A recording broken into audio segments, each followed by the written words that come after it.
زه ورسم دروازه ټکېږه.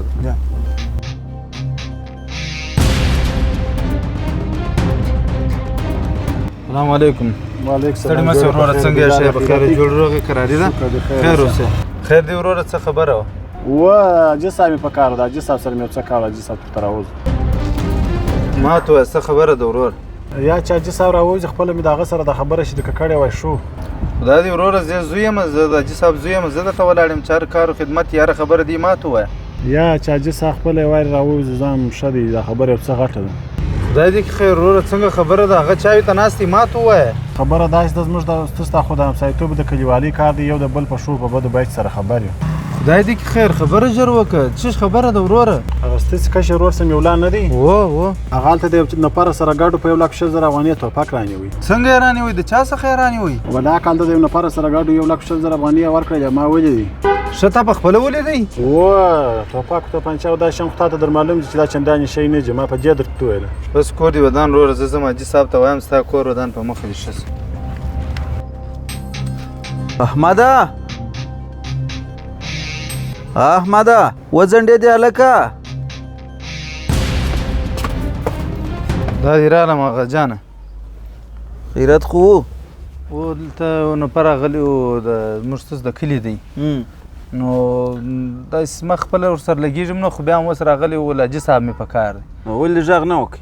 بره ما ورته ویل ما ته ووایه زه به ورته وایم هغه چایو ته ناست دی چای څښي. یا چای خو هغه نیم ګیلاس مې وڅښلې، څنګ مې لا کوي ورته څه ویله نو، یا به یې دلې راغوښتي سره چېرته؟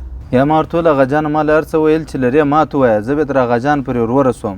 نو ور یې راته ویله ویل ستاسو کشر ورور چې دی سمیع الله، ویل هغه په 1,20,000 افغانۍ توپک رانیولی دی. توپک یې رانیولی دی؟ و هغه جان. یا خطا وتلی به سمیع الله په توپک څه کوي؟ هغه جانه چوغکې موغکې به په ولي یا او چوغکې وګوره د 1,20,000 افغانو توپک وګوره، بیا چوغکې د کله دا شوق کوي ګر سره وګر د ورځ دی ټلیفون دی سره په نن ایستلی ولاکه سر په خلاصېږي دی کوي چې او دا سړی حتمن غلط سوی دی، یا به بل څوک در ښولی یا به د کور یا هغه جانه وي پلار خو ډېر زوري را سره ولې ول پلار ته دې وایه راسه برمال یا زه ورته وایم ما ته ووایه، تا د هغه خبره ما درته پرې راورسول. ته باور یې چې رانیولی دی؟ نو خامخا به یې رانیولي. که داسې احمد جانه ته مې هم زوی دی مې هم زوی دی، کې واقعي ګور رانیولی بلکل، نو یا به زه یم په دا کور کې یا به دی. یا هغه جانه توپک دونه کیسه نه لري، لا ښه دی په کور کې د همسایګان به هم خار راڅه خوري. زه همسایګانو سره مو څه پاته دي چې خار راڅه خوري؟ ښه د ورورګلوۍ ښه د انسانیت ژوند سره کوو. یا هم یو ورځ د دوه درو همسایګانو کله کله په دا کوڅه کې سره جنګ ما لیدلي دی هغه جانه. یا توپک د دې شانو زه نه یم، که ستا سره خوښه ده ستا هم په مخه ښه دی، خو بیا نسي راتلی کور ته. که ده زما پر دروازه پل کښېښوی یا هو دې رالی هغه جانه. السلام علیکم. وعلیکم السلام. څه کیسه ده؟ څه پیښه ده؟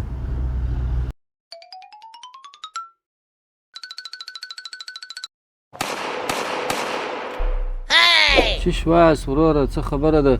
غاجانه کیسه چې ته تا مخ ترې راسه واړوي ګر سره چې بیا مخ را باندې ونه وینې هغه به ښه بس ښه به دا چې یا دا کور را پرېږدې یا در پرېږدم. دا څه وایه غاجانه، خدای دې نه کوي. کیسه چې شته پیښه چې شته احمده سر را خلاص کړي څه؟ ما ولاکه دا شپه ورځ تاسې ته روڼول د دغه د ورځې دپاره درته روڼه کړي چې تاسو بره ما ته دغه نوم راوړئ، دغه کیسې او دغه پیرې راته وکړئ. د دې خبرو سړی نه یم، ما د ګرد کلي د خبرو او د پیغورو پروا نه درلودل. درسو ته مې استولاس، مدرسه ووایه، مکتب ووایه، پوهنتون ته یې واستو، اخري نتیجه دا راووتله. خبره چې شته کیسه چې شته یوارې خو مې سر را خلاص کړي، زه هېڅ په موضوع نه یم رسېدلی، نه یم په خبر چې خبره چې شته. ثناءالله راغلی و دلته دروازه یې وټکوله، موږ ته یې کیسه وکړه. د چیش کیسه یې درته وکړه خو هغه کیسه ما ته هم وکړه نو. خبره چې شته ته شرم لرې که نه لرې ته توپک څه کوې چې رانیولی دي اوس که درته ووایم چې ما دا دکانداري و دا حساب کتابګر تا ته پر غاړه دراړولی دي باره به وایي دا د پیسو په خاطر راته وایي موبایل رانیسه و موټرسایکل بدل که و پلانۍ وکړه دا وکړه هغه وکړه یو د کرکټ بیډ ته په 7,000 افغانۍ رانیسې ما څه نه دي درته ویلي نن راولاړ شوی په 1,20,000 افغانۍ د توپک رانیولی دي بیا زه د بل د خولې خبرېږم څه دې کوي څه دې کوي توپک دې څه کوي ته څه کوې چیرې دي توپک څه دې کوي بس صحیح سو هغه جان زما مو نفس راوکښي د کوره به وځې او دا دی بل وایي څه دې کوي دا خو دونه کیسه نه ده دا دونه مشکل نه دی وایي دا دونه مشکل نه دی هغه ته ګر سره اوس داسې عادي خبره کیسه وکړه چا بل چا ته دې ورانیوي ځان ته دې رانیوي څه دې کوي هغه جان هغه د پبجي توپک و پوجي توپاکي که عسکري توپاکي توپک دی سیسو پوجي نه شي پوجي نه دی په دا ټلیفون کې یو رقم گیم دی دا پوجي کې اورېدلی مې بس په دا پوجي کې په دا گیم کې توپک رانیولی دی نو هغه په 1,20,000 افغانۍ څنګه دی هغه جانه د هغه دی نو کیسې دي چې اوس یې درته کوم و دغه د پبجي توپک دی څنګه کیسې دي وروره خو سر پر اخلاص هغه جانه دی داسې کیسې دي د پبجي ایډیانې چې دی دا په $0 خرڅېږي دا ایډیان یې خالي او بل د توپکانو دا شان پکښې خرڅېږي په دغو کې یو توپک دی M414 اپګریډیبل دا په $3,000 دی $3,000 به نغدي ورکوې بیا دا ستا په دا ګیم کې ستا ټلیفون ته راوړي په $3,000 دی تقریبا د 2,10,000 2,60,000 افغانۍ پرې کېږي ژوندی توپک نه هلته په ګیم کې ما ستا په آی ډي کې راځي دا دا رقم کیسې دي هغه جانه و د واجې ستا سر په خلاصېږي هغه جانه چې لږ پیسې لا پیدا کړمه دغه M414 سکین فول اپګریډیبل دغه رانیسمه دا نو توپک دی دا رقم دی هغه جان دغه کیسې سړی ګیر کړ سړی را ګیر کړم سړی چپاکه دا رقم نه کېږي زه سره رانیسم هغه جانه به اخواته سه احمد محمدي ایسه سه اړ به نه وه زه هغه جانه